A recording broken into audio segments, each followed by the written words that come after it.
5 আগস্টের পরে, শেখ হাসিনা পালানোর পরে আমি চাইছিলাম একটা দল বানাবো।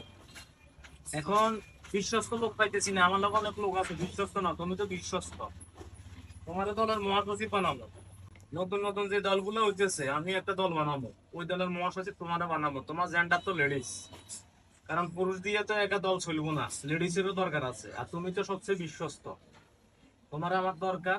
কারণ আমার সাথে যারা আছে ওরা এত বিশ্বস্ত না। ওরা যে সময় পোল্ট্রি মাইরা দল ভাঙ্গে আবার নতুন দল গঠন করতে পারে, কিন্তু ওর উপর আমার আস্থা আছে, বিশ্বাস আছে, কারণ এটা হলো বিশ্বস্ত।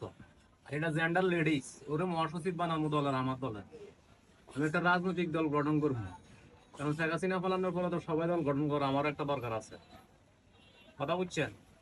ঠিক আছে, তুমি এখানে ঘুমাও, আরাম করো, খাওয়া দাওয়া লাগবে। আমি কিন্তু আবার আগে খাওয়াবো। মিছিল মিটিং এ আসার পরে ওই সিঙ্গারা আর কোক খাওয়াই সেটা হবে না। আমি তোমার আগে খাওয়াবো, পরে তোমার আমি মিছিল মিটিং এ নেবো। ঠিক আছে, তুমি ঘুমাও, আরাম করো, বাকি কথা সকালে হবে। ভালো থাকো।